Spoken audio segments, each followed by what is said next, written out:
é profético. Quando você estiver fazendo a ceia, coloca isso diante de Deus. Deus, eu quero apresentar nessa ceia o pouco. O Senhor sabe o que eu tenho. Aliás, o Senhor sabe o que eu não tenho. Então, eu quero colocar aqui diante de Ti, Senhor. Assim como a Tua mão se estendeu sobre cestos vazios, porque os discípulos chegaram com o cesto vazio. Né? E ali o Senhor, Ele abençoou e aqueles cestos foram cheios. Não me pergunte mais uma vez como, mas eu sei que o cesto vai ser cheio em nome de Jesus. Nós não vamos morrer porque a miséria foi quebrada na Páscoa, na cruz do Calvário. Jesus levou uma coroa de espinhos na cabeça, porque espinho fala de maldição e de miséria. Adão tinha prosperidade no Éden. Quando ele saiu, teve a maldição, o Senhor falou assim, agora você vai trabalhar no meio de cardos e abrolhos. Isso é espinho, gente. Essa era a maldição. Então, essa maldição de miséria, de improdutividade, não pode estar sobre nós. Agora, a gente tem que conhecer isso, né? Eu quero dizer para você também, você começou a live antes da gente chegar no momento da grande revelação. Mas você começou a live falando sobre o sangue de Jesus. Enquanto era cantado sobre o sangue de Jesus, o Senhor mandou eu abrir, antes da gente ir para Mateus 26, o Senhor mandou que eu abrisse em Daniel capítulo 7. Eu sempre perguntei para Deus o que era, e um dia Ele me mostrou o que está escrito em Daniel capítulo 7. Porque Daniel teve uma visão do trono. Eu não estou saindo do assunto porque falar de sangue é falar da Páscoa. Porque o sangue foi derramado na cruz do Calvário. E aqui, Daniel, ele tinha visto muita guerra, tinha visto todos aqueles animais. De repente, Deus deu um refrigério para Daniel, né? Abriu o céu e Daniel teve uma visão celestial. E aí Daniel viu no versículo 9, eu continuei olhando até que foram postos uns tronos, e o ancião de dias se assentou. Sua veste era branca como a neve, e os cabelos da cabeça como pura lã. O seu trono era chama de fogo, cujas rodas eram fogo ardente. Um rio de fogo manava e saía diante dele. Milhares de milhares o serviam. Miríades de miríades estavam diante dele. Assentou-se o tribunal e se abriram os livros. E aqui, olha o que fala, e você vai entender o que eu quero que você entenda. Versículo 13. É porque o texto todo é maravilhoso, mas olha o versículo 13. Eu estava olhando nas minhas visões, e eis que vinha as nuvens do céu, um como o filho do homem, e dirigiu-se ao ancião de dias, e o fizeram chegar até ele, e foi-lhe dado, olha, Jesus chegando até Deus Pai, vindo nas nuvens, e olha, e foi dado a ele o quê? Domínio, glória, reino, para que os povos, nações e homens de todas as línguas o servissem, e o seu domínio é domínio eterno que não passará, e o seu reino não será destruído. Eu quero que nessa Páscoa você saiba que a revelação desse texto, o que é esse rio de fogo? Eu sempre perguntei para o Senhor, até que o Senhor falou, abra os seus olhos e veja o que é esse rio. Quando eu abri os meus olhos, minha amiga, eu via o sangue vindo e descendo, o sangue como fogo. Era o sangue que descia e que invadia a terra. E ele falou, é por isso que eu mostrei, eu só podia mostrar esse rio. Ele mostra o rio de águas vivas que sai do trono o tempo todo. Mas o rio de sangue, o rio de fogo, a única vez que o rio de fogo é mostrado é aqui para Daniel. O servo amado de Deus. Ele viu Jesus vindo nas nuvens, ele viu o poder e a autoridade sendo dada a Jesus, e ele viu que nós, a partir da cruz, a partir da Páscoa, nós temos direito a um rio de fogo invadindo a nossa vida, invadindo, e eu digo que esse rio de fogo entra no teu corpo queimando células cancerígenas. Esse rio de fogo entra na tua casa queimando e destruindo as obras das trevas. Esse rio de fogo entra na nossa nação, queimando palavras liberadas contra o Brasil. Tantas palavras foram liberadas, tantas maldições foram liberadas contra essa nação, que o rio de fogo possa descer sobre a nossa bandeira, que o rio de fogo possa descer sobre invadir cada estado, cada cidade, neste momento, que o rio de fogo possa entrar agora nos hospitais, que o rio de fogo possa entrar agora em pulmões de pessoas que estão entubadas, e que o rio de fogo possa abrir esses pulmões, as vias aéreas, total dessas pessoas, em nome de Jesus. Eu quero declarar que o rio de fogo, ele entra, ele não vai na superfície, ele entra pelas raízes malignas, queimando as raízes malignas de corrupção, de miséria, de maldição sobre a nossa nação. E eu declaro esse rio de fogo nessa noite sobre nossas vidas, entrando em casas. Olha, eu peço, gente, eu entro em oração, falo, Deus, manda teu rio de fogo aqui na minha casa agora. Aonde tiver palavra das trevas, aonde tiver, Senhor, armas forjadas contra nós, sai queimando, sai destruindo, em nome de Jesus. Eu digo para vocês, olha, tem que ser um pouquinho louco. Você sabia que para... Não tem? Tem que ser... Eu não tenho medo de ser louco, eu tenho medo de ser normal. Eu tenho medo de ser normal. Sabe por quê? Porque se Jesus falou que a obra de cruz é loucura, então eu quero ser louca. Porque senão eu não vou entender a cruz. Eu preciso ser um pouquinho louca. Então pode ser louco. Libera um rio de fogo aí. Está escrito na palavra. Você vai firme que dá certo. Então, agora, Jesus, ele chega. Última semana, Jesus tinha um assunto muito importante a ser tratado, que se chama aliança. Uma aliança esperada, uma aliança desejada, uma aliança de sangue. Aliança de sangue implica em derramamento de sangue. Aliança de sangue implica num nível de sacrifício e dor que não seria a dor do animal. Lá em Êxodo, lá em Gênesis, o animal sofreu por causa do erro de Adão e Eva. Deus matou ali um animal, está escrito. Aliás, eu aproveito, pastora, eu peço em nome de Jesus, vocês que ouvem, ficam querendo ouvir pessoas que dizem, não, porque no original, eu falo isso, mas eu falo com muito temor e tremor, porque eu estudei hebraico. Mas tem pessoas que falam e criam teorias. E outro dia uma seguidora me perguntou, eu li que uma pessoa, autoridade, disse que não foi um animal que morreu ali no Éden, que Deus não mataria um animal no Éden. Eu falei, está escrito, para fazer pele teve que ter morte. Então, o salário do pecado é a morte. Então, não vai atrás de teorias criadas em cima de achismos. Vai no que está escrito na palavra. Tema e trema diante da palavra. Então, eu digo para você que essa aliança deixaria o corpo de Jesus marcado. Imagina só. Você pode dizer hoje que você marcou uma pessoa. Você não marcou uma pessoa, você marcou Deus. Hoje Jesus carrega marcas de amor.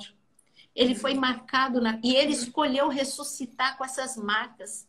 Sabe, tem uma música que fala que a cruz é o palco do amor. É verdade. O Plano Perfeito, a música da Renascer Praise, eu gosto muito. Fala que a cruz é o palco do amor. A cruz é o palco do amor. É um Deus, é a expressão de amor de um Deus apaixonado por seus filhos. Jesus entrou no cenáculo e falou, bom, eu vou falar aqui um segredo que desde a fundação do mundo eu nunca contei para vocês. Ele não falou com essas palavras. Ele estava ansiando no coração para contar esse segredo. Só que antes disso, ele deu algumas lições. Lá no cenáculo, era Páscoa. Ele falou, primeiro eu vou deixar algumas lições.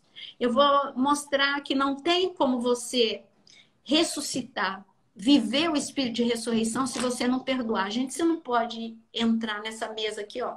A mesa que está da pastora, se você tiver com alguém amarrado no teu coração. Agora é a hora. Jesus, ele poderia ter Pedro amarrado no coração, Judas amarrado no coração, porque Pedro ia negar, ele já sabia, Judas ia trair, ele já sabia. O que ele fez? Ele se abaixou e lavou os pés. Se fosse a gente, que ele faria?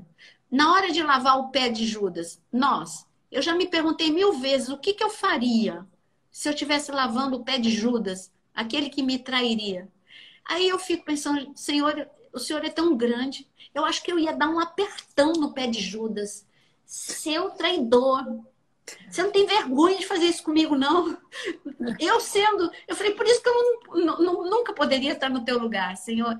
Mas tudo bem, eu iria perdoar Judas, mas seria um processo um pouquinho mais longo. O Senhor foi na hora, o Senhor lavou o pé de Judas. Que perdão é esse? O Senhor lavou o pé de Pedro. Pedro, você tem coragem de me negar? Ele lavou o pé de Pedro. Eu não sei o pé de quem você tem que lavar hoje. Não precisa ser lavar literalmente, mas neste momento você tem que liberar. Senão, o que a gente vai fazer não vai funcionar. Você vai tomar um suco de uva com pão, só isso. O poder não vai ser liberado. Você precisa liberar agora perdão, porque o perdão é a causa de muitas enfermidades emocionais, físicas e espirituais. Por isso, libera o perdão agora. Mas ele fez isso. Não importa, não importa. Isso é a pessoa com Deus. Você tem que liberar. Jesus liberou perdão. E aí Jesus se sentou à mesa e falou: agora eu tenho um assunto sério para falar com vocês. É claro, e quando ele começou a conversar, ele disse assim: ele falou, um de vocês vai me trair.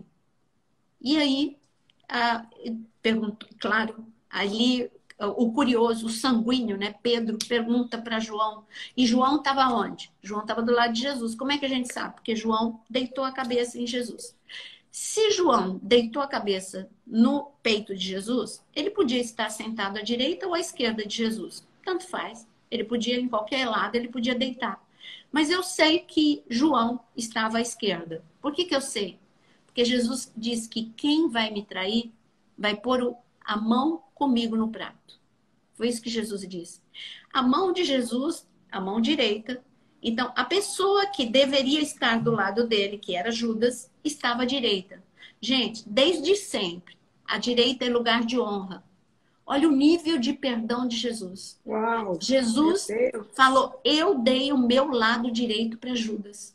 Era muito mais profundo do que a gente pode.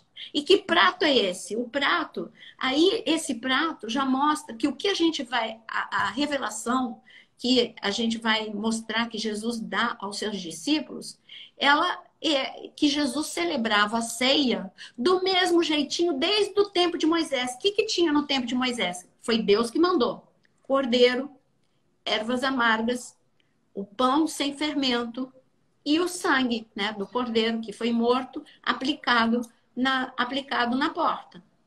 Na ceia de Jesus, tinha cordeiro, tinha ervas amargas, tinha o pão, está escrito pão, não está escrito o pão ali, que ele pegou um pão para santificar, tinha o pão sem fermento. Tinha o sangue, era o vinho representando, né, o suco representando o sangue. Tinha todos os elementos. Só que com o passar do tempo, os judeus eles começaram a fazer algo novo, que era só para lembrar do Egito e exaltar a Deus. Eles fazem até hoje uma pastinha, só para entender o que é para colocar a mão direita. Eles fazem ainda essa pastinha que chama haroset. É uma mistura de pera, maçã, mel, um pouquinho de vinho e nozes, bate tudo no liquidificador, fica com cara de tijolo, de barro. É verdade. É gostosinho, mas fica com cara de barro. É para lembrar que por 430 anos eles amassaram o barro. Então eles colocam aquela tigelinha ali na frente deles e ali eles mergulham o pão sem fermento naquela tigelinha. 2 pessoas mergulham a mão na mesma tigelinha. Então Jesus fez isso. E ele disse, aquele que eu coloquei à direita, para mostrar, olha, lavou o pé de Judas e põe Judas à direita. Meu Deus. E esse é o Deus que você serve. E ainda aceita o beijo de Judas lá no Getsemane. Gente, isso é demais. Olha, a gente tem que aprender com o mestre. Isso é tremendo. Bom, aí ele mostra, a gente entende isso, agora você entendeu que Jesus colocou Judas à direita. Acabou esse momento, Jesus, agora você precisa ir para Mateus capítulo 26. Mateus capítulo 26. É claro que tem em todos os evangelhos, mas eu prefiro ler em Mateus 26 para você entender. Está escrito em Mateus 26, o Senhor disse, o que eu acabei de falar para vocês, está escrito no versículo 23. O que mete comigo a mão no prato, esse me trairá. E ali o Filho do Homem vai, como está escrito a seu respeito, mas é daquele por intermédio, e aí ele fala por intermédio daquele que ele for traído. Mas quando a gente chega no versículo 26, ele faz uma coisa. Então comiam e tomou Jesus um pão. Não está escrito isso em Mateus 26? Que ele pegou um pão. Se eu tenho um único pão na minha frente, vou pegar aqui. Se eu tenho um único pão na minha mão, na minha frente, se essa é a minha realidade, um pão, eu pego esse e estaria escrito assim: e Jesus pegou o pão, certo? Mas Jesus, está escrito que Jesus pegou um pão. Por quê? Quando é que eu falo que tem um pão? Quando tem mais de um. Um, dois, três. Desde sempre, os judeus, eles, num momento da ceia do Cordeiro, eles levantam, o pai, né, geralmente o pai, ele levanta os 3 pães e ele abençoa e ele diz: esse é o pão de Abraão, de Isaac e de Jacó. E pronto. Aí ele pega isso desde sempre. Eles pegam o pão de Isaac, que é o pão do meio, e eles cortam. E eles dizem assim: esse é Isaac. E corta o pão. E eles não sabem por que eles cortam o pão. E eles têm uma certeza que esse pão aqui carrega, esse pão de Isaac, carrega uma porção de milagre. Então eles comem tendo a certeza de que tem uma porção de milagre que esse pão de Isaac é diferente do pão de Abraão, né? Abraão, Isaac e Jacó. É diferente do pão de Abraão e é diferente do pão de Jacó. Isso eu estou falando de judeus. Aí Jesus chega na ceia.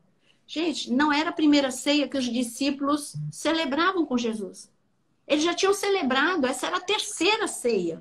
Lembra que Jesus teve 3 anos de ministério. Já era a terceira ceia. Todo ano Jesus levantava, era Jesus que abençoava. E dizia: esse é o pão de Abraão, de Isaac e de Jacó. Seja agora santificado. E distribuía o pão de Isaac. Só que dessa vez ele fez algo diferente. Ele levantou os 3 pães, pegou o pão do meio e disse: não é Isaac, sou eu.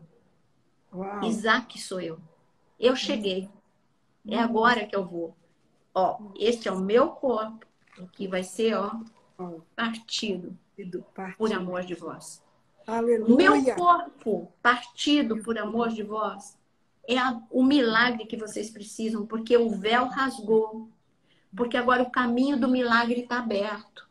Querido, Páscoa é o caminho, caminho do milagre aberto. Porque o corpo de Jesus foi rasgado. As enfermidades, está escrito que porque o seu corpo foi partido, o véu foi rasgado. Porque o seu corpo foi partido, as nossas enfermidades, elas foram levadas na cruz do Calvário.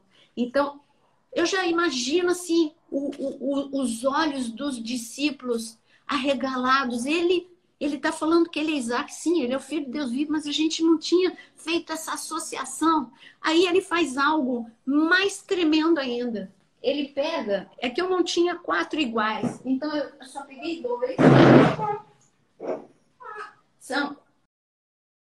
Quer dizer, eu tenho, mas está lá na igreja, e não deu tempo de eu ir lá na igreja. Então, na ceia de todo judeu, eles colocam 4 cálices como esse. Na verdade, 5. E travou. Travou. Agora voltou. Estava travado.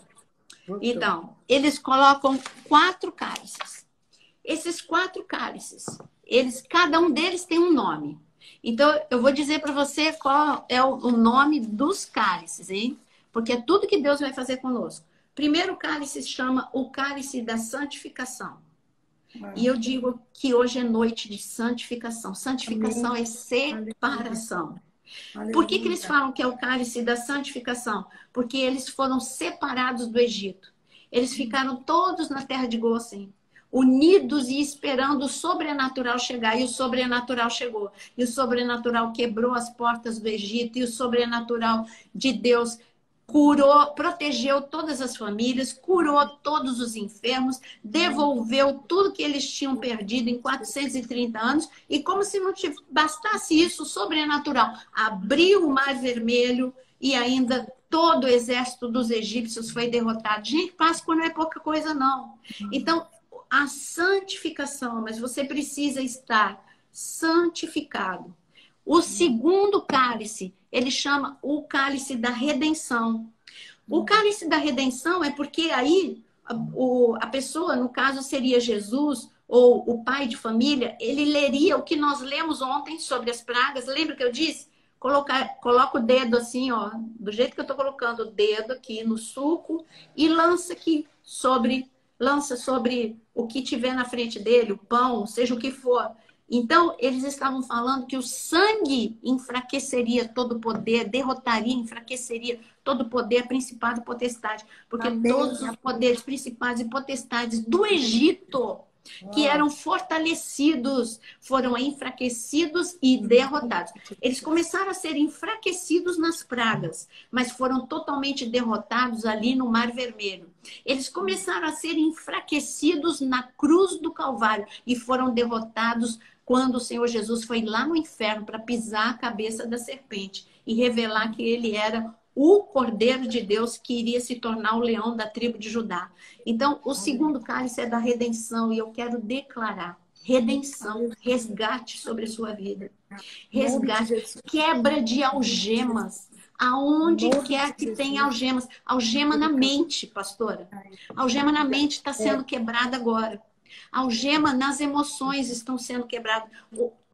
Tem pessoas que estão limitadas pelo medo. Tem pessoas que estão acuadas pela tristeza. E eu quero dizer agora, na autoridade do nome de Jesus, quebras de correntes na mente, quebras de corrente nas emoções, quebras de corrente nas famílias, quebras de correntes espirituais, opressão, você que tem sido visitado pela opressão, quebras de correntes agora, porque este é o cálice da redenção. E o cálice da redenção é Jesus.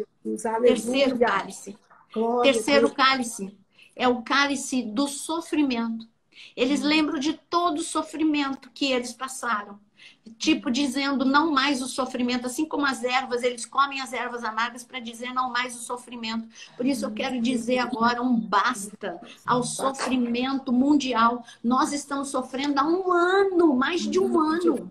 Nós estamos sofrendo como igreja, como família, como nação. E nós dizemos, levantamos o cálice do sofrimento para declarar que Jesus bebeu até a última gota do cálice por nós. Ele bebeu o cálice do sofrimento para que nós fôssemos livres dessas cadeias de sofrimento em nome de Jesus. E o quarto cálice, ele chama de cálice do louvor. Cálice da adoração, Halel. Por isso que Jesus acaba a refeição lá em João capítulo 18 e Jesus faz o quê? Ele canta. Gente, ele canta antes de... Ele sabia tudo que ele ia passar. E ele canta. E o que ele canta? Eles cantavam do Salmo 112 ao Salmo 118. E no Salmo 118, ali tem salva-nos, Senhor, concede-nos prosperidade. Salva-nos, Senhor, concede-nos prosperidade. E ele era o Senhor que iria salvar. Ele é Yeshua, o Salvador, Jeová, o Salvador. Então, ele estava falando, olha, eu que vou sofrer, vou adorar o meu Deus, porque eu sei que vai vir a ressurreição. Então, quando você estiver sofrendo, faça como eu, cante, adore, porque a ressurreição chega. O Espírito, sabe o que eu quero declarar sobre a sua vida? O Espírito de ressurreição, porque Paulo disse, ore, Filipenses 3, eu oro isso, pastora, sempre oro. Porque o Espírito manda a gente orar para conhecer o Espírito de ressurreição. Eu falei, Deus, a nação de Israel conhece o Espírito de ressurreição. Porque a nação de Israel esteve destruída e o sopro de Deus levantou aquela nação. Eu sou Israel espiritual. Então, onde tiver morte, haja ressurreição em nome de Jesus. Agora, tinha um quinto cálice. Eu disse que era que, sim. Os 4 cálices, os discípulos estavam acostumados. Eles pegavam, eles tomavam, eles profetizavam, usavam o dedo, jogavam sangue. Isso tudo fazia parte da cerimônia, como faz parte até hoje, na casa de cada judeu. Mas há um quinto cálice. Esse quinto cálice só fica na mesa. Esse quinto cálice ninguém toca, porque se chama o cálice de Elias. Então aquele cálice fica assim, porque o Espírito, porque está anunciado que o Espírito de Elias viria. Eles esperam o Messias que viesse na unção de Elias. É porque está escrito isso em Malaquias. Então eles ficam, o cálice de Elias, ninguém bebe, ninguém toca. Aquele é o cálice de Elias. As crianças sabem que aquele é o cálice de Elias. Aí a criança pergunta, mas o que é o cálice dele? Porque o Messias vem, porque o Messias vem, o Messias vem. Só que nessa noite, olha o que está escrito aqui. Em Mateus capítulo 26, olha o que está escrito no versículo 27. A seguir, tomou o quê? Um cálice. Ele não pegou o cálice. Ele pegou um dos cálices. Ele pegou um cálice. E ele pegou o cálice de Elias. E ele disse, esta é a nova aliança. Esse é o meu sangue derramado por amor de vós. Em outras palavras, ele está falando, esse é o rio de fogo liberado para a terra. Gente, o sangue foi derramado há 2000 anos atrás. Só que esse rio de sangue não para. Ele não para, ele só para aonde não há entendimento do poder do sangue. Aonde há entendimento do poder do sangue, esse rio vem, invade e ele entra. Por isso hoje a gente está celebrando com entendimento. Porque Jesus disse, eu sou o Messias, eu estou liberando um rio que a terra nunca conheceu. A terra conhece o rio de águas vivas, mas não conhece o rio de fogo. Eu mostrei para Daniel. E agora eu estou falando para vocês, é um rio de fogo.